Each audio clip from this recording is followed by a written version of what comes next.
When we see a creature move on screen, breathing, blinking, reacting, we know it isn't real. And yet, something in us still believes. Ra Smith is the head of animatronics at Wētā Workshop, where art, engineering, and performance come together to create characters that sit somewhere between machine and life. With a background spanning music, dance, and visual art, Ra brings a multidisciplinary approach to his work. Today, on Articulate, we explore the craft of animatronics, the psychology of belief, and what it takes to make something artificial feel alive.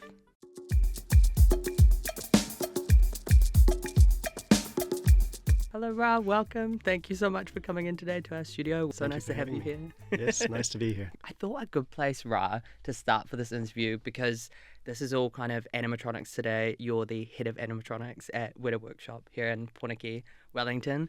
And I wanted to ask, how you would define animatronics as an art form. So ultimately, for us, animatronics encompasses several disciplines. Among them are sculpture, prosthetics in some cases, but specifically mechanical engineering, electronic engineering, software development, animation. So there's quite a lot that goes into creating a mechanism that can perform like a living creature, whether it's one that we know, one that exists, or one that doesn't exist. I don't know too much about your childhood, but did you have films or media or even creatures that you engaged with or really loved, maybe growing up, that made you think, I want to do that too, I kind of want to make things? Yeah, so I'm an 80s kid. I grew up in the 80s, which for all of us in that generation had a healthy diet of cartoons and movies that some of those we weren't supposed to see, but we did. So lots of sci-fi, lots of fantasy, and even horror in some instances. And so yeah, at that time when I was young, I didn't know that what I was seeing wasn't real. And over time, I realized that movie making encompasses things such as animatronics and special effects. And so I definitely had a curiosity in that. But of course, growing up then in New Zealand, knew also that that might not be the case, might not be something that is accessible to me. And so I moved into other areas of the arts as a young person. But then Wētā Workshop came into being, of course, through Lord of the Rings. And so that became a possibility that I might be able to enter into that world and do that work here in New Zealand. It's interesting, Ra, thinking about, because I know that you've worked in so many different art forms before you arrived to animatronics, and I kind of wanted to ask you about that a little bit, and almost when you look back on your journey that's led you to animatronics now, do you see a bit of a common thread? If there was a common thread that I would have to pull from all of those, it would come from my perspective as a student. I'm self-taught in all of these various disciplines for the most part. Of course, I've been surrounded by peers and had mentors as well. But the thing that I would say is most common in my experience would be analysis, basically, observation, those types of skills as a visual artist. Are very critical as a dancer and a performer, being able to look at the design of a creature and understand what its biological mechanism is, how it should move, how it should express, how it should look. Those types of things do come into play, especially from a design perspective, when we're trying to create a particular character that can do certain things. I find that very common throughout all of the things that I've done. As someone looking at something might not necessarily realize that when you're creating it, or especially if it's moving, this joint has to bend that way for the hand to move that way, or whatever, or even with a finger, it has to. There's so many micro movements within the body that lead to that. Yeah, one thing. Especially when you look at a face, for example, the movement of the eyes especially are very tricky to get as exact as what we would experience on a real living organism. And so just what eye contact looks like and what the eye does when you're thinking and expressing certain emotions, there's such a range there and like you say, very, very subtle nuances that, again, we have to capture through analysis and then try and make that happen in a mechanism. It's very difficult, but it's a fun problem to sink your teeth into. Very anatomical as well. Very, yeah. And then we get into the areas of performance that aren't necessarily about realism. For example, a good example is always Kermit the Frog. there's nothing realistic about that at all. But we love the character and we accept its performance, even though it's falling short of realism in a lot of ways. Yeah, true. Yeah, and so that's what our brain does. It just figures out a way to empathize and just accept what we're seeing as a real living thing. Kind of on that note, Ra, our core question today is what makes people so strongly emotionally believe in something that they know isn't real or something that only imitates life? Yeah. What's your response to that? It's a really good question because, like I say, our brain will fill in the gaps sometimes. And ultimately, I think that comes down to the human input. Say, for example, going back to Kermit the Frog, the person who is puppeteering that, I think, is what we're responding to as an audience. Although Kermit is the first interface that we would have for that character, it's actually the person behind Kermit that's connecting with us as an audience. Jim Henson. Yeah, exactly. Frank Oz. But again, if you're looking at music, the person playing the instrument is more important than the instrument itself. And same with an artist. You could have the same brush and the same palette, but one person's output will be a little more touching or a little more impactful than someone else's, and so it's the quality of the person behind the tools, I think, is what we're responding to in that sense. Do you ever think about the ethical or philosophical side of that, or animatronics, and how easily we as people can be maybe persuaded by this illusion that's going on almost? Yeah, all the time. My focus in analysis, of how to capture something with pencil and paper or how to capture it with animatronic or all of these things is fascinating, and it comes down to our psychology, right? Which within that we have to be mindful of how we're impacting people and what sorts of things we're doing with the skills that we have inside and outside of the arts, And so there are moments where I do wonder about the philosophical, ethical, and moral impacts of an idea. But at the same time, wanting the freedom to just try things out as well, I think is a privilege that all artists should have to some degree. You look at all of the stories that have been told throughout time. A lot of those stories are full of mythical creatures and things that don't exist. But what we see in those are situations that we relate to. You'll have, for example, a main character who has a mythical beast that it's best friends with. It doesn't matter what that beast is. It doesn't matter whether we believe it or not. It's the relationship between the two that we often relate to and find the moral of the story from. And likewise, I think in interesting ways we sometimes cast the ugly creatures as the bad guys and the more good-looking creatures as the good guys, and I think that's problematic in itself, that they could both be mythical or not real, but sometimes the way that we write these stories and how we cast certain characters for their qualities, things that they can't change, I think is interesting, that there's a moral debate going on just in how we assign different characters their characteristics. Yeah, the fire-breathing dragon. Or correct, yeah. Why is he the bad guy? He's just sleeping in a cave. Just leave him alone. I guess there's the feminine dragon in Shrek. yeah, all of these things. Even though it's animated. Shrek in itself, he's meant to be the ugly ogre, but why? He seems like a nice guy for the most part. So, yeah, those are things that I think about often when it comes to designing characters and writing stories based on those characters. I try to make those obvious differences not so obvious. I feel like we're in this weird moment right now where computer technology is advancing really quickly. And do you think or do you ever worry, maybe I could ask you, that as those more digital technologies get more powerful, that our human intuition and the physical crafting could be replaced by automation at all? It depends on the task, essentially. If there is a requirement for something to be done in a certain way, sometimes yes, it will replace those things, but for other reasons it might not be suitable. We've been in this situation technologically for a very long time where there's a new tool that comes along that can improve certain things of the process, but whether or not it's the best option is yet to be determined.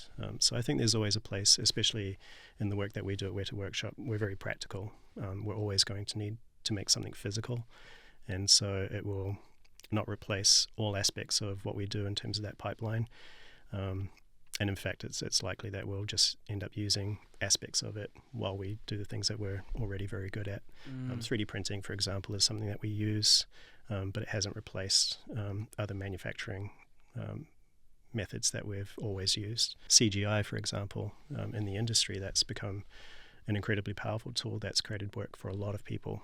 But in terms of the practical effects, there's still a desire for that too, which is where animatronics is able to still exist even now in 2026. So we do see that there is often a needs basis where both things can exist, depending on what the requirements are. So I think in this space, at least in the creative space where AI is involved, there will be a balance there, but AI is actually quite broad. It extends well beyond the creative spaces, and for those areas, I'm not quite sure what the future of us and that technology truly is. So I think we're quite fortunate to have the option to still do things by hand, whether it's making a model or an animatronic or writing a letter to someone. Yeah. We should always appreciate those things and use them often, I think. On AI, Ra, where do you use AI at all in your work, or like does your team use it at Wētā, or if not, why not? And where does it kind of fit in the picture? Yeah, similarly to what I was saying, it depends on the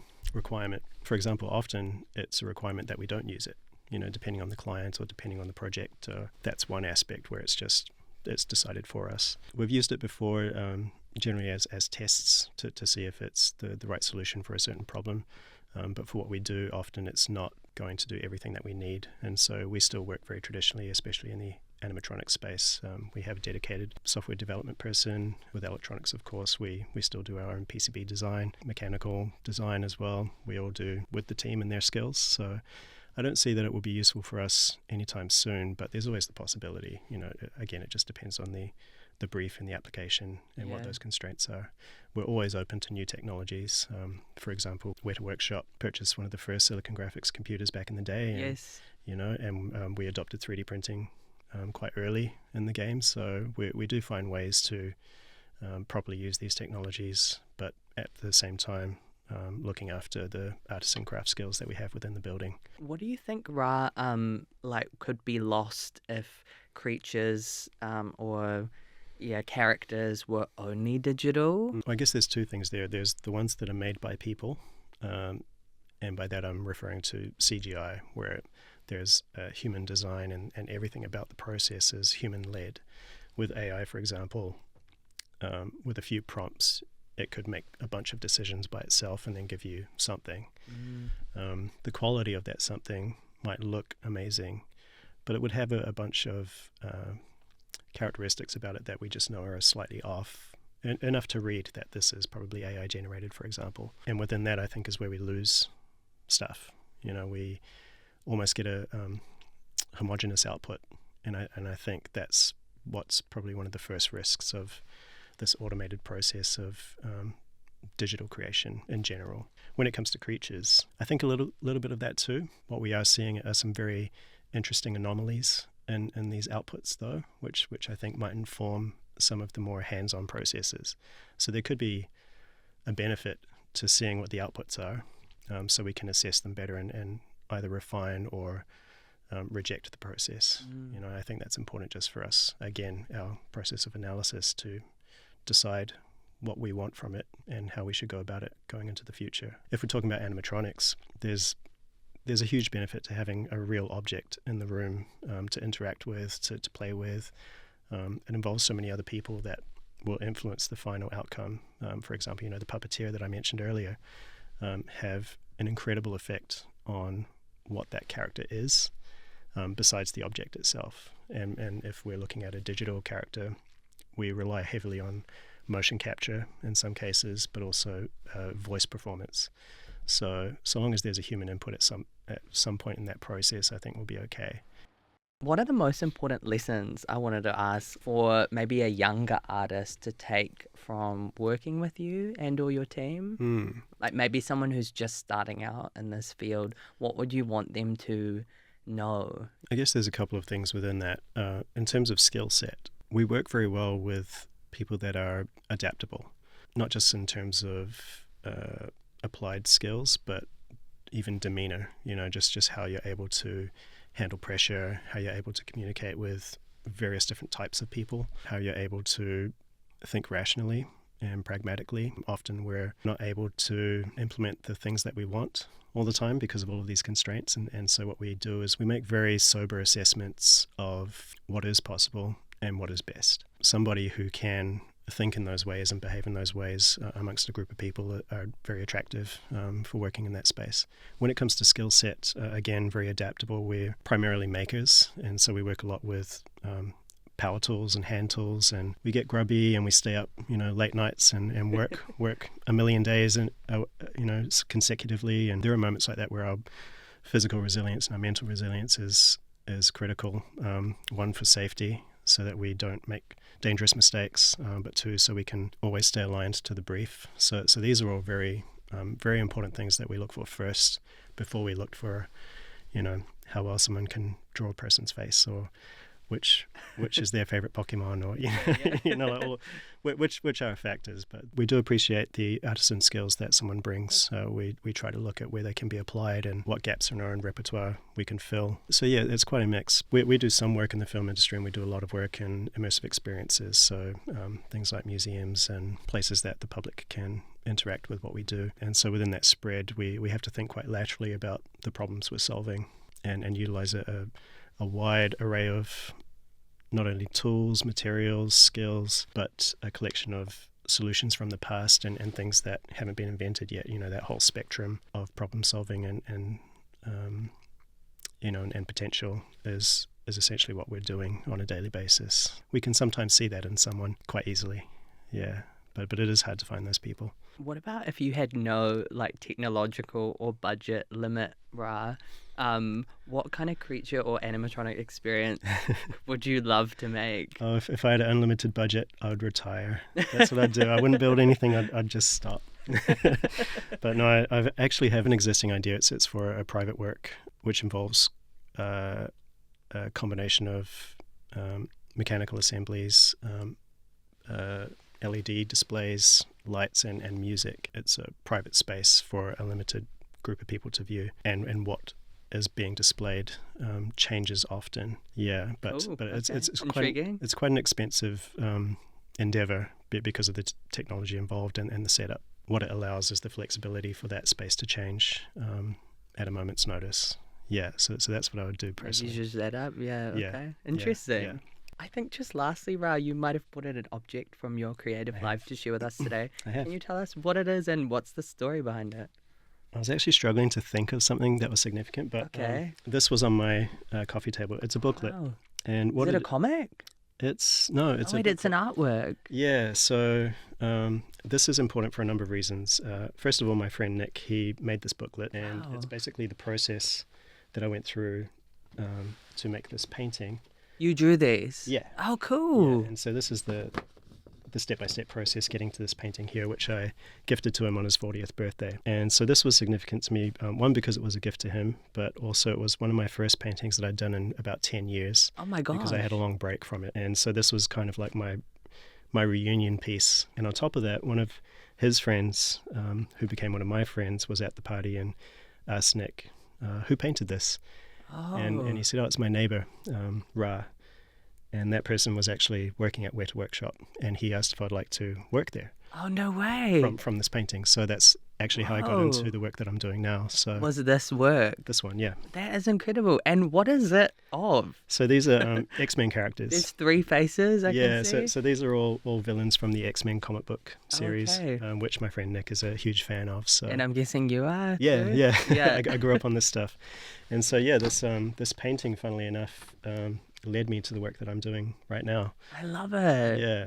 So I love also your little signature at the bottom. This here, Ragoya. Yeah, Yeah, yeah. my middle name is Goya. I was named after the Spanish painter. Oh, okay. Yeah, which is And obviously you've fitting. ended up as a creative yourself. Yeah, as well. funnily enough. Yeah. My mum must have known something. Yeah, isn't that funny the way things Sometimes, come yeah. around? Yeah. Thank you so much for coming in today, Thank Ra. you for having me.